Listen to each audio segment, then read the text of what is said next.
dari kami siswa remaja agar selalu termotivasi dalam mengajukan cita-cita? Memotivasi siswa remaja itu untuk memajukan cita-cita mereka memang menjadi tantangan ya untuk kita tenaga pengajar ya. Tapi beberapa saran yang bisa saya kasih diantaranya ialah kalian harus mengenali minat dan bakat kalian terlebih dahulu.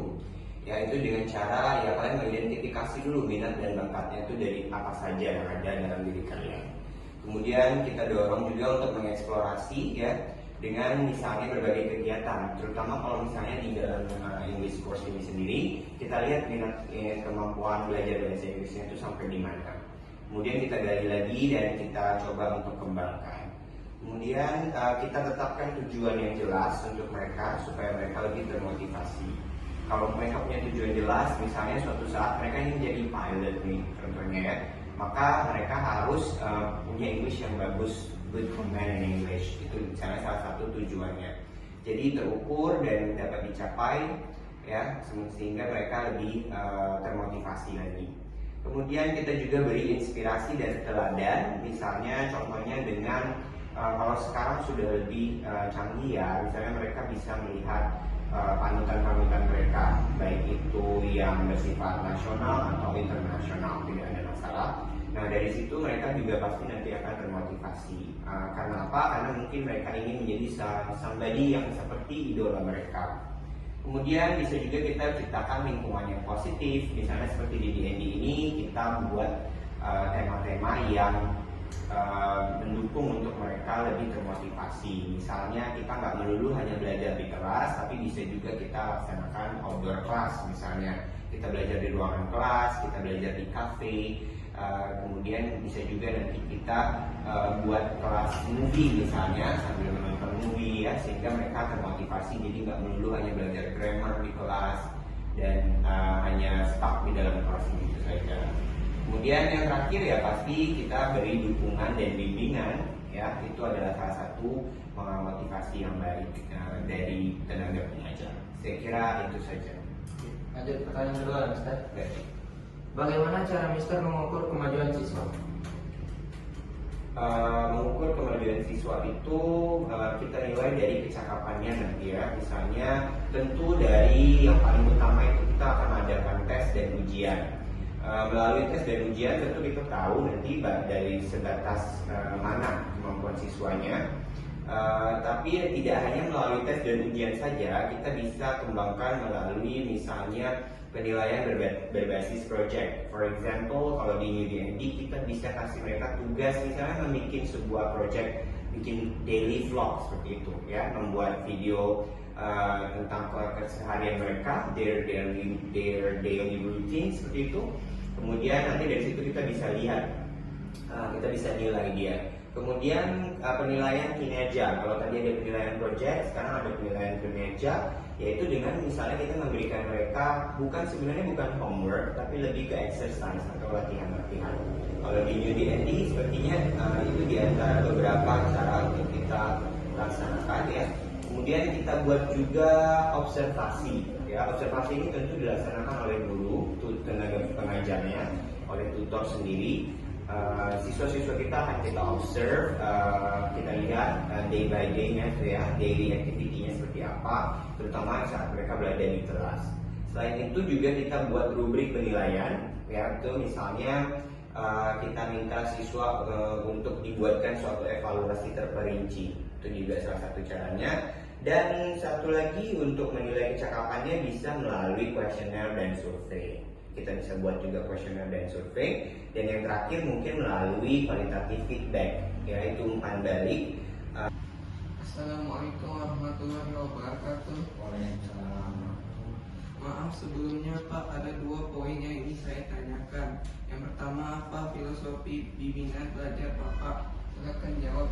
Baik, untuk filosofi bimbingan belajar kita, terutama untuk UDND Educational Center ini ada beberapa, yaitu yang pertama ialah komunikasi efektif atau effective communication. Ya, di sini kita fokus kepada siswa yang berkomunikasi secara efektif dalam bahasa Inggris tentunya, baik itu secara lisan maupun tulisan. Ini mencakup keterampilan di bidang speaking, ya, berbicara, kemudian writing, menulis, listening, mendengarkan, dan reading, membaca. Ya, semua itu tergabung dalam suatu filosofi kita yang disebut dengan effective communications. Yang kedua ialah pembelajaran berpusat pada siswa atau student center. Ini mendorong pendekatan yang berpusat di mana kebutuhan siswa, minat dan gaya belajar individunya itu kita perhatikan. Ya, jadi student center banget, melihat kepada lebih ke personal siswanya. Ya. Kemudian yang ketiga ialah critical thinking atau berpikir dengan kritis. Kita mau siswa-siswa kita nggak hanya bisa speaking aja, tapi mereka juga bisa menyampaikan idea, convey their ideas. Ini termasuk misalnya ketika mereka ditanyakan tentang suatu topik, mereka bisa mengelaborasi topik tersebut dan mereka bersifat kritikal atau berpikir secara kritis. Yang berikutnya, filosofi kita ialah tentang hubungan antar budaya. Kita ingin mereka menghargai perbedaan budaya dan mereka mengembangkan kesadaran global, ya, atau global awareness-nya ada di mereka melalui pembelajaran bahasa, ya. Jadi sehingga mereka bisa berinteraksi tidak hanya secara lokal tapi juga nanti internasional. Dan yang berikutnya ialah penggunaan teknologi dan pembelajaran seperti yang kalian sedang melaksanakan hari ini. Ya, itu informasi dan teknologi IT itu juga penting, jadi menjadi bagian dari filosofi belajar di lembaga kita juga. Selanjutnya ialah yang kita sebut dengan long life learning atau pembelajaran seumur hidup. Ini dimana siswa kita minta untuk terus mengembangkan keterampilan mereka, ya, tidak hanya di dalam bidang bahasa Inggris tetapi di luar itu juga, ya, baik itu formal maupun non formal. Dan saya kira itu saja di antara filosofi dari lembaga bahasa kita. Oke, yang kedua, hasil seperti apa yang Bapak lihat pada siswa sebelumnya? Oke, untuk hasil yang kita lihat daripada siswa sebelumnya, tentu balik kepada visi dan misi kita. Kita ingin siswa kita mampu berbahasa Inggris dengan fasih tentunya. We want them to speak English fluently. And kita juga ingin mereka percaya diri, confidence. Jadi hasil yang kita harapkan adalah tentu dapat berbahasa Inggris dengan baik, dapat berbahasa Inggris dengan fluent, dengan lancar, dan bisa mengaplikasikan kemampuan bahasa Inggrisnya tadi dalam kehidupan sehari-hari. For example, misalnya mereka suatu saat akan pergi holiday ke luar negeri, mereka sudah dengan percaya diri bisa mengaplikasikan kemampuan bahasa Inggris. Ya, itu yang saya akan ambil, saya kira. Oke Pak, terima kasih ya. Saya. Assalamualaikum warahmatullahi wabarakatuh. Waalaikumsalam warahmatullahi. Perkenalkan, nama saya Muhammad Al-Fatir. Di sini saya akan mengajukan beberapa pertanyaan untuk tugas kelompok informatika. Saya mulai dengan pertanyaan pertama. Dengan cara apa Bapak membuat sesi bimbingan belajar lebih kolaboratif? Baik, sesi bimbingan belajar kolaboratif ya, ini penting memang ya untuk meningkatkan partisipasi siswa, terutama supaya kelasnya itu lebih efektif dan menyenangkan pastinya, Rafa. Ada beberapa cara yang kita pakai untuk di pembelajaran di dalam ruang kelas UDND Educational Center ini sendiri. Di antaranya ialah supaya mereka lebih kolaboratif, kita buat pembelajaran yang berbasis project. Ya, bentuknya project seperti yang kalian laksanakan hari ini. Akan dibuat sebuah tim atau kelompok. Biasanya kalau di dalam kelas yang paling umum adalah biasanya kita akan buat mereka task in pairs, ya. Mereka bisa berpasang-pasangan atau in couples gitu. Tapi bisa juga kita buat satu project ya, nanti di mana mereka dalam satu kelompok yang lebih besar supaya mereka lebih kolaboratif. Mereka akan berada dalam kelompok misalnya berjumlah 5 sampai dengan 7 orang. Mereka akan membuat sebuah vlog misalnya, ya, vlog harian. Apakah itu bentuknya misalnya tentang my last vacations, tentang liburan akhir tahun lalu, bagaimana mereka akan menjelaskan itu. Kemudian selain dari project, bisa juga kita buat dalam bentuk diskusi kelompok, ya, atau group discussions. Misalnya nanti tutor akan memberikan suatu motions atau suatu topik seperti itu. Misalnya for example tentang your favorite restaurants misalnya saja kita sebut.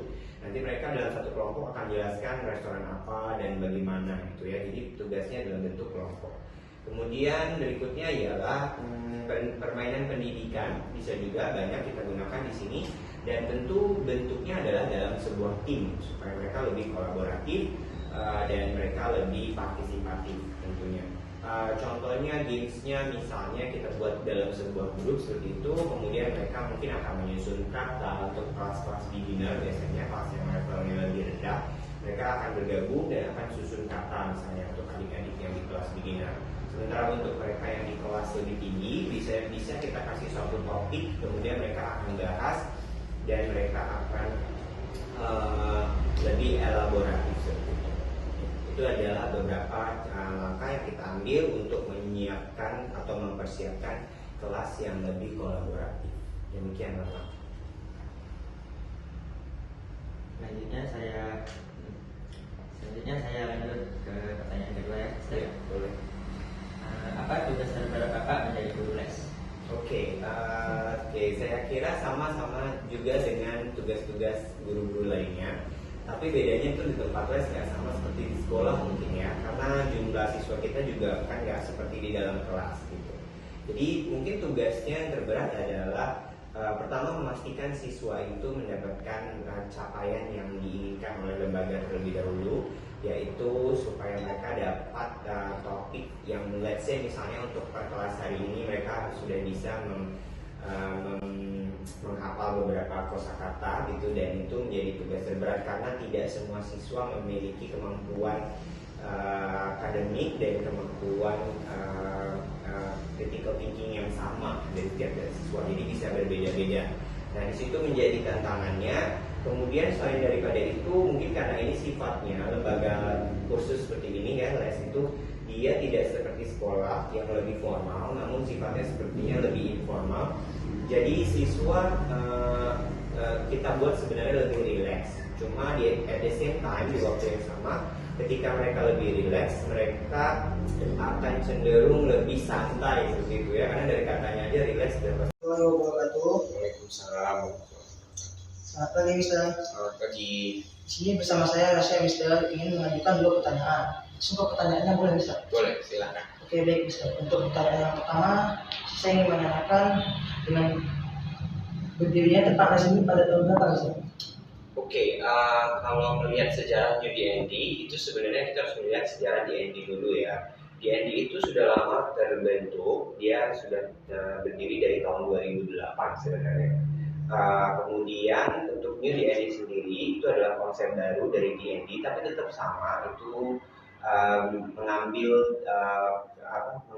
visi dan misi yang sama dari DND yang lama, yaitu Dream and Do namanya, Educational Center. Cuma kita tambahkan new karena ini konsepnya tentu lebih baru dan tentu ada visi dan misi baru yang kita tambahkan. Dan itu kita dari 2008 sampai dengan tahun 2020 itu masih DND, kemudian di 2021 kita sudah menjadi New DND. Jadi kalau ditanya tepatnya kapan, New DND itu berdiri pada tanggal 1 bulan November tahun 2021 ya. Nah, sebenarnya kita ada challenges-nya saat berdiri, yaitu kita saat itu masih juga sedikit dihadapkan dengan masa-masa pandemi. Jadi ada beberapa kelas yang sifatnya masih from home seperti itu, kita hanya berikan platform online saja. Kemudian juga waktu sudah mulai boleh kembali berada di dalam kelas, kita masih mengamalkan kelas yang sifatnya sangat menjaga kebersihan dan anti COVID saat itu ya, kelas yang bebas COVID lah waktu itu. Semua siswa masih pakai masker. Ya, jadi untuk tahun berdirinya kita mulai di 1 November 2021 sampai dengan sekarang. Ya. Baik, Mister. Untuk pertanyaan kedua, bagaimana cara Mister menilai tingkat kecakapan siswa-siswa Bapak? Ya, siswa di UDND ini tersendiri kita nilai melalui beberapa cara. Yang terutama sekali tentu melalui tes ya, kita ada namanya nanti oral test untuk menguji kemampuan atau kemahiran mereka dalam berbicara, disebut dengan oral diagnostic test atau ODT. Kemudian juga ada nanti tes secara tertulis atau written test. Nah, kedua-dua ini adalah cara yang paling umum yang kita gunakan untuk melihat seberapa cakap mereka. Nah, tapi tidak hanya melalui tes dan ujian saja, kita juga mengadakan penilaian berbasis kinerja mereka. Misalnya kita berikan mereka homework, ya. Kemudian kita lihat dari situ juga apakah mereka dapat menyelesaikan PR-PR ya atau homework yang kita berikan. Selain dari situ juga kita minta membuat portofolio, ya, itu mencakup mereka mengumpulkan tugas mereka, ya, kemudian proyek-proyek yang sudah kita berikan pada mereka dalam sebuah portofolio, sehingga kita bisa melihat, ya, tim mentor atau gurunya di sini bisa melihat kecakapan mereka dari waktu ke waktu. Dan selain daripada tes, kemudian tugas homework tadi, juga membuat portofolio, kita juga bisa melakukan yang namanya observasi untuk melihat seberapa cakap siswa kita. Observasi ini dilakukan hampir setiap hari dan bahkan di akhir kelas biasanya kita juga akan menguji mereka, terutamanya dengan latihan kosakata atau vocabulary. Karena kalau belajar bahasa Inggris itu tentu kita paling banyak belajarnya tentu kata, ya, supaya kita bisa menyusun kata sehingga akhirnya dapat menyusun kalimat. And at the end of the day kita mau siswa kita dapat speak, ya, atau bicara dengan fluent, dengan lancar. Dan yang terakhir kita juga bisa memberikan suatu survei, ya, atau kuesioner. Tapi survei ini biasanya kita lakukan untuk siswa-siswa yang di levelnya lebih tinggi, seperti siswa untuk kelas intermediate, siswa yang SMA, dan mahasiswa serta umum. Ya, saya kira itu saja beberapa langkah yang kita ambil untuk menilai kecakapan siswa kita. Demikian. Mister, saya dengan Akila Izati akan mengajukan beberapa pertanyaan. Baik, silakan.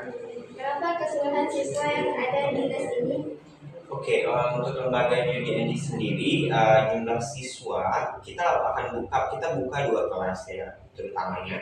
Kelas utama itu adalah kelas reguler, tapi kita juga punya kelas privat. Nah, untuk reguler sendiri jumlah siswa itu mulai dari level beginner. Level beginner itu ada beberapa level, kemudian ada elementary dan juga level intermediate yang tertingginya. Itu totalnya mencapai 90-an siswa, ya, jumlahnya 90 untuk siswa yang regulernya. Kemudian kita juga ada siswa privat. Privat ini terdiri dari siswa beginner juga ada, ya, kemudian juga ada siswa yang elementary berada di level SMP, serta yang siswa berada di level umum. Mereka biasanya mengambil kelas TOEFL preparation atau persiapan untuk menghadapi TOEFL, juga kelas-kelas privat percakapan. Nah, jumlah siswa privat kita mencapai 15 orang. Jadi kalau di total mungkin seluruh siswa kita bisa mencapai 105 orang, seperti itu. Itu untuk total secara keseluruhannya. Tetapi jumlah ini fluktuatif, bisa saja berubah karena ada penambahan siswa setiap harinya. Karena kita buka pendaftaran setiap hari. Jadi kalau mau mendaftar itu boleh sekali, dipersilakan. Dan juga nanti siswa bisa juga off setelah mereka selesai satu level. Jadi nggak ada yang kita kunci gitu, ya. Jadi jumlah itu akan naik, bisa juga naik atau bisa turun juga. Tapi jumlah naik turunnya juga tidak terlalu signifikan. Hanya penambahannya nanti di jumlah siswa mungkin ketika mereka privat. Itu saja. Kedua, ceritakan kepada kami tentang prestasi yang membuat Bapak merasa sangat bangga. Oke, prestasi-prestasi siswa UDND ini banyak sekali. Yang terakhir saja, ya, mungkin beberapa yang juga saya masih ingat dengan fresh. Itu diantaranya ketika kita mengirim siswa kita untuk perdana sekali untuk mengikuti lomba baca berita.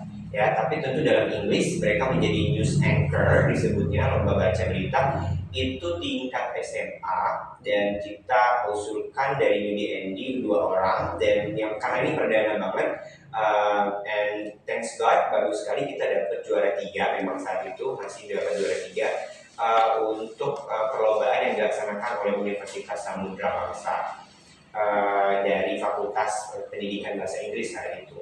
Kemudian prestasi lainnya yang membuat bangga ialah ketika siswa privat saya bernama Aura dari SMP 1 juga mendapatkan juara.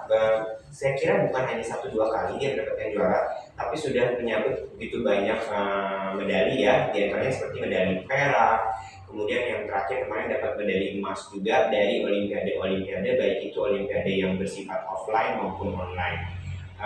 Olimpiade ini tentu Olimpiade Bahasa Inggris di tingkat SMP dan bukan 1 atau 2 kali namun sudah beberapa kali. Jadi itu juga satu kebanggaan.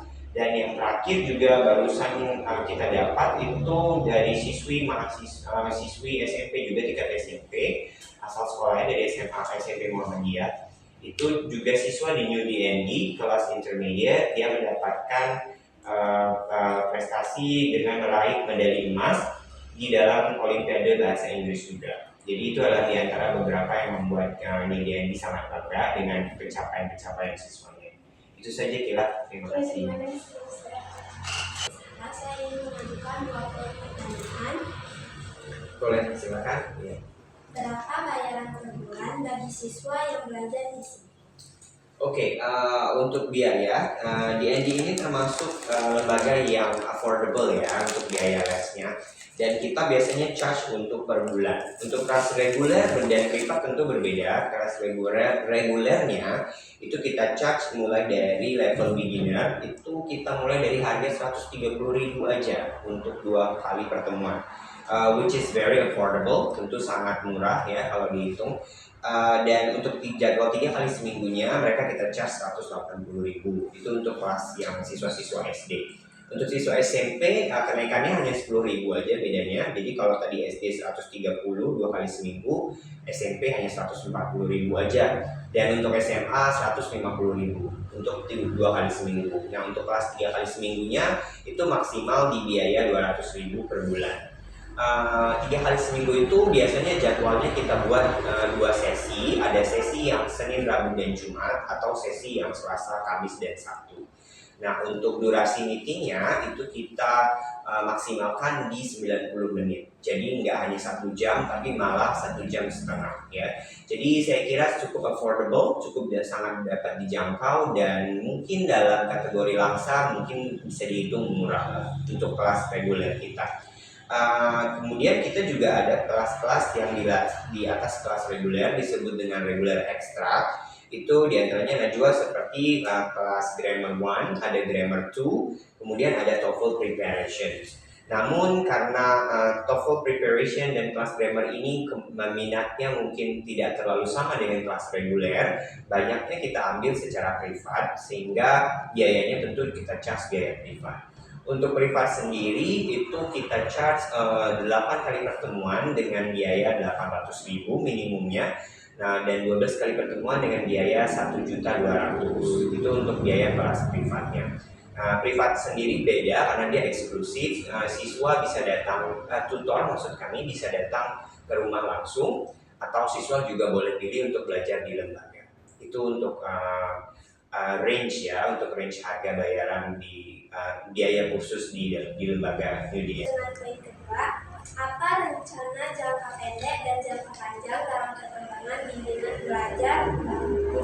Oke, untuk UDN sendiri rencana jangka pendeknya ya tentu peningkatan kualitas ya, peningkatan kualitas pengajaran, di mana kita akan adakan suatu meeting dengan tenaga-tenaga pengajar kita secara rutin untuk meningkatkan keterampilan dan metode pengajaran mereka.